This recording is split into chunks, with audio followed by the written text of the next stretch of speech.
It is time for us to visit with the Secretary of State for the great state of Mississippi, Michael Watson. He joins us this morning.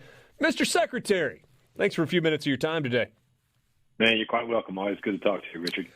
So our preference would be for blue skies and sunshine on an election day, and I feel like in a lot of ways this election day is flying a little bit under the radar. It is a runoff day.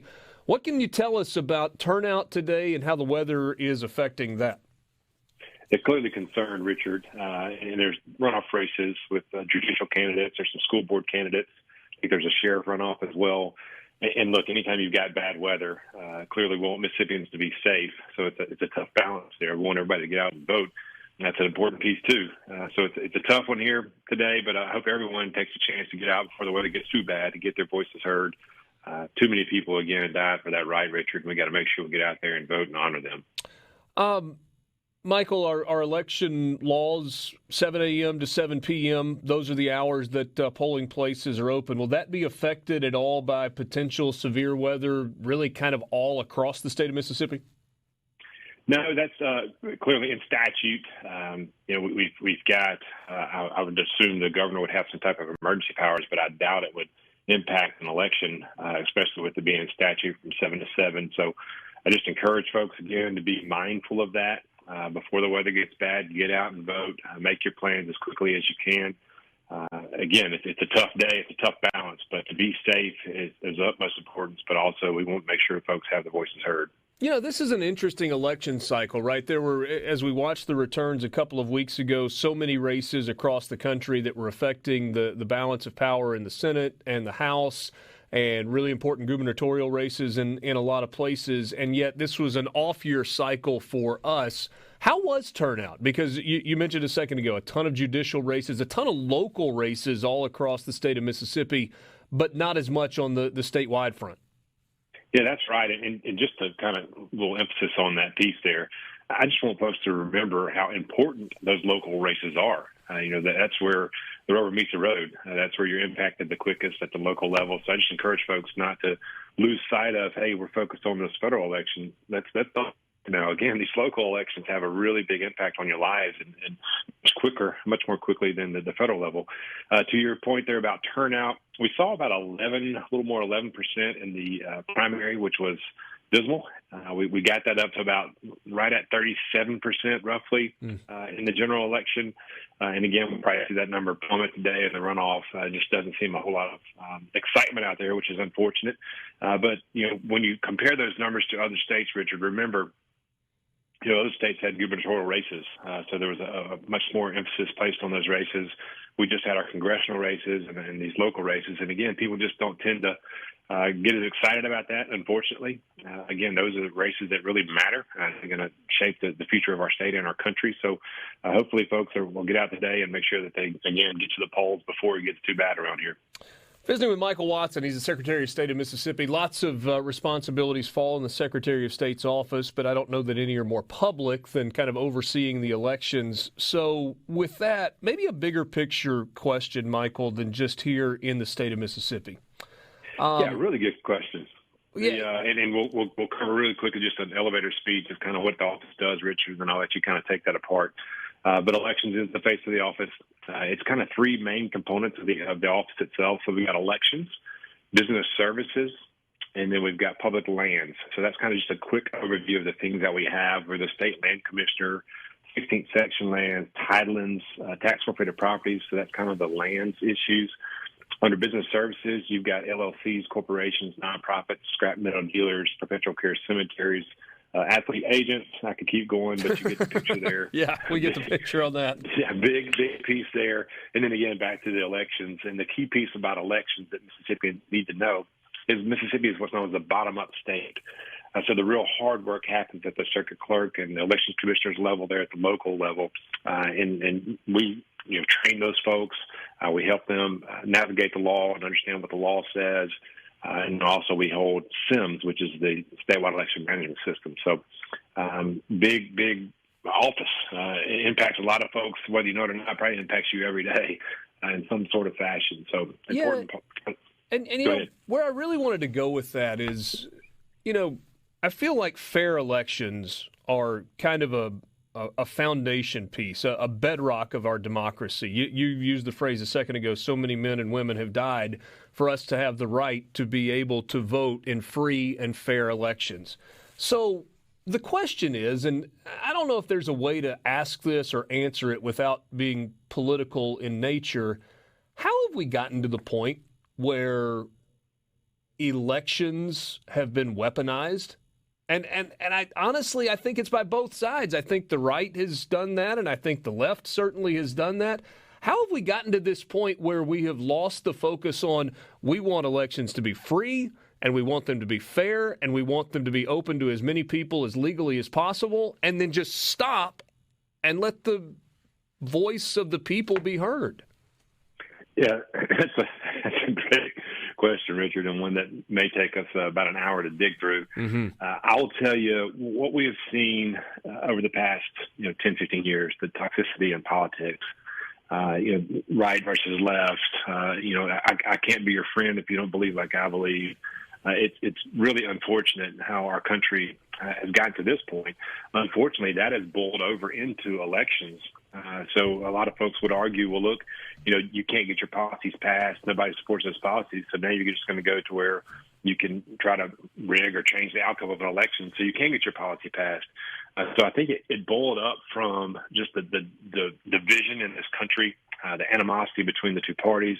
That's not a good thing. And at the end of the day, Richard, what I've always said is Mississippians, we all want the same thing. We want what's best for our families, what's best for our communities. And we may see a different way to get there, but that doesn't mean we have to hate each other. Let's work together. Let's try to mend our fences and come together as one, as a common goal of what's best for our state and how do we get there without hating each other. So that's the hard part, but I think that's where the elections piece came from. The policy, differences and the animosity that grew out of that spilled over into elections. Michael, I've known you for a long time, and I think I know you well enough to know that you have a firm belief in states' rights and the idea that states can do the job better for themselves than the federal government can do. I think in a lot of ways it feels like giving the federal government any more power. Most people, well, not most people, a lot of people are really against that idea. Why is it better for states to run elections than it is for the federal government to run elections? Well, just like anything else, Richard, what works in Mississippi may not work in Alaska. What works in Maine might not work in Arizona. And that's how the Founding Fathers framed our country. And if you look at this idea of the pyramid, how they kind of put it together, that base level was the individual. The very top level was the federal government, which was very small. Unfortunately, what we have seen is that pyramid has been inverted, where the base level, the strongest, biggest piece of the pyramid is now the top, where the federal government is. And the little point of the pyramid at the bottom now is where the individual is. That's not how it's supposed to work. The Founding Fathers knew that the states should make those decisions, and things that aren't spoken to in the Constitution specifically are reserved by the states. And so elections is one that was actually specifically spoken to. The states have the abilities to craft their laws that work for them. One of the things that we try to do is make sure it's as easy as possible to vote, but hard to cheat. We want to make sure the integrity of the process is upheld. And I would point to this, Richard, a lot of folks talk about, it's just so hard to vote in Mississippi.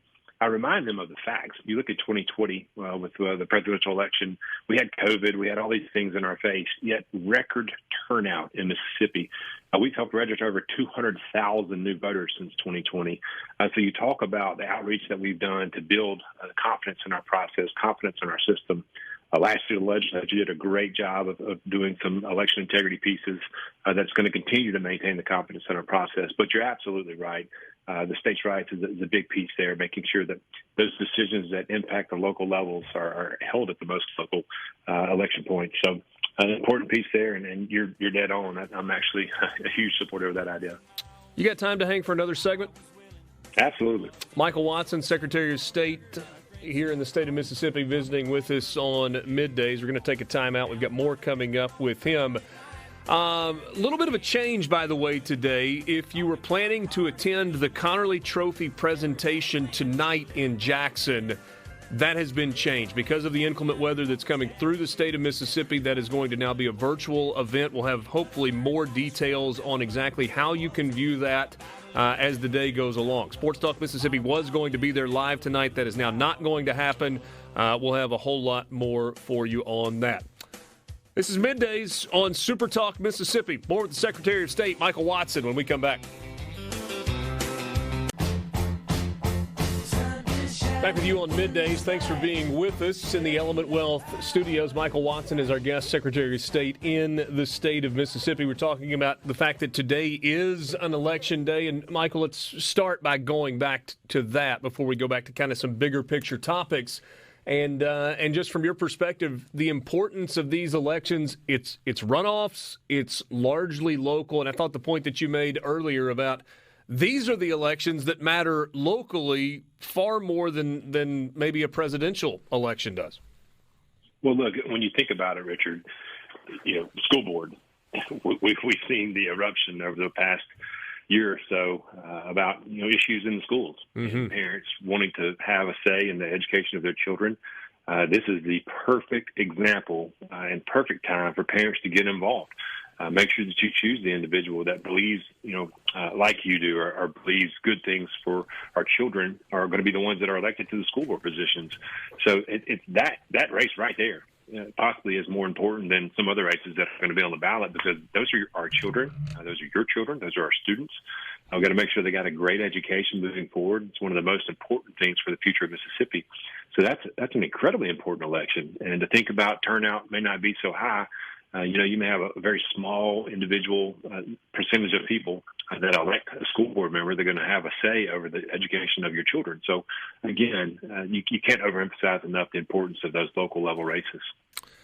So I was thinking about what you said a second ago as it pertains to the Constitution allowing states to run the elections. And you said that there was great foresight there from the forefathers in that they realized that, what works in one place doesn't necessarily work in another place. And yet, I guess number of people, population is maybe the biggest driver in why it's different and rural versus urban. But at the same time, how is it that in Mississippi we can be so incredibly effective and efficient on Election Day? And other than in some rare instances, by the time we go to bed on an Election Day, we know the results. And yet it takes weeks in Arizona. It takes weeks in, pick your state, Pennsylvania or Ohio or whatever. Florida can be incredibly efficient. They got a bunch of people that live there. Texas can be incredibly efficient. A lot of people live there. Is it choice? What's the difference state to state?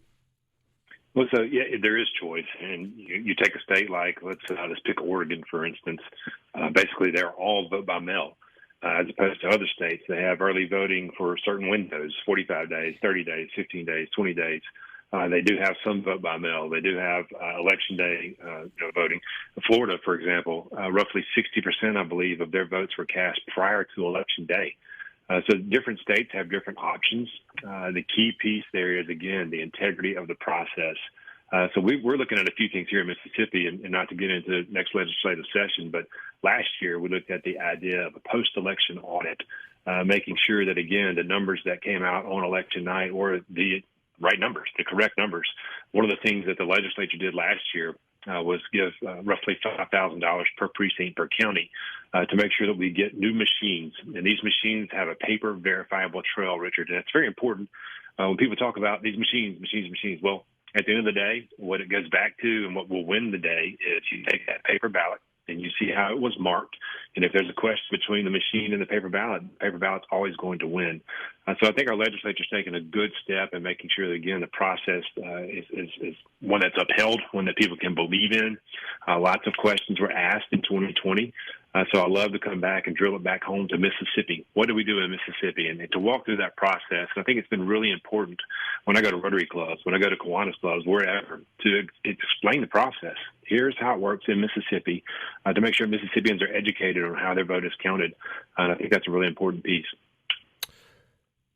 Do you believe, and I know you've got colleagues in states all across the country, that there are secretaries of state or election officials who don't want it to be a smooth process? They want it to be complicated and convoluted? I don't know that I'd call out a single secretary of state.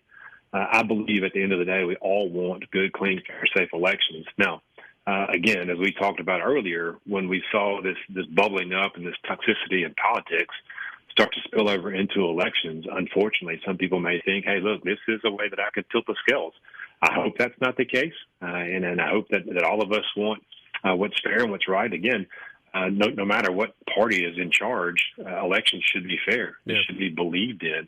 It's a cornerstone of our democracy, a cornerstone of our country, to be able to choose our leaders and to be able to trust that the correct outcome was the one that was cast. So it's a very important piece. And Richard, in my mind, there's nothing more important than election integrity.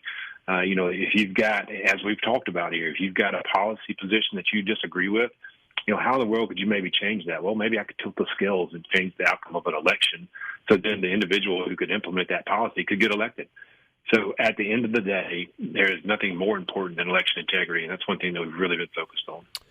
Michael, we are several election cycles through voter ID in Mississippi, and there were those that were screaming and crying out about how this was tamping down votes and it was creating impediments. How much issue has there been? It feels like, at least where I vote, and I have voted in different precincts within Lafayette County over the last 8-10 years.